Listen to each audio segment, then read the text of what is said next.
سو ہمارا اب یہ فرض ہے کہ انجیل کی جو منادی ہے ہمیں گھر گھر پہنچانی ہے اور ہر شخص تک جو ہے خدا کا پاک کلام لے کر جانا ہے.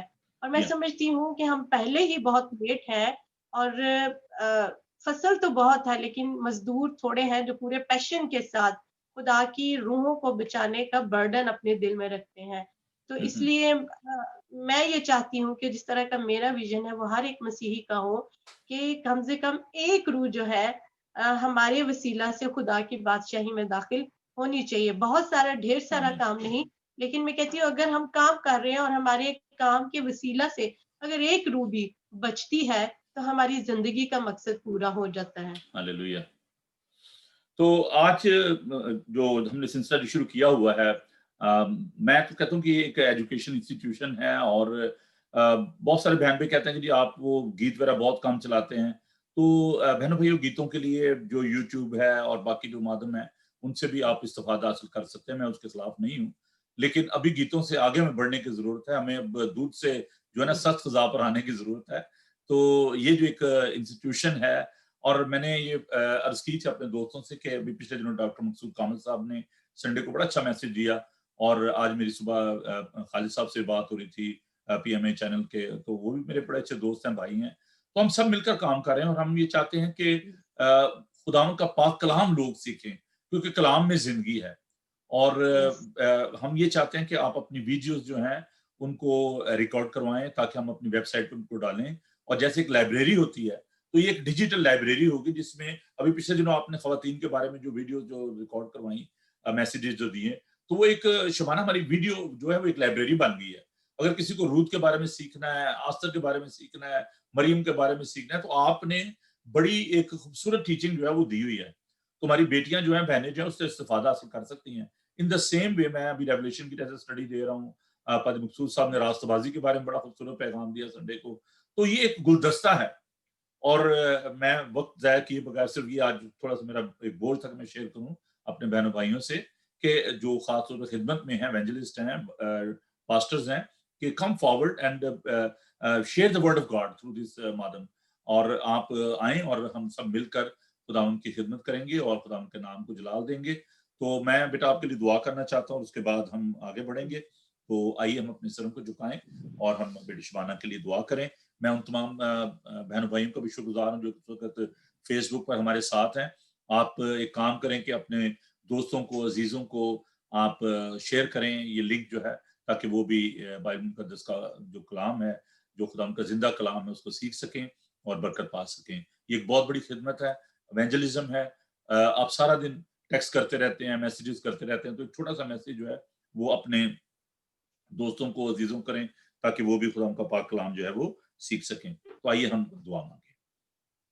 خداوند زندہ پاک خدا, تیرا شکر, تیری تعریف کرتے ہیں کہ تو ہمیں سنبھالتا ہے.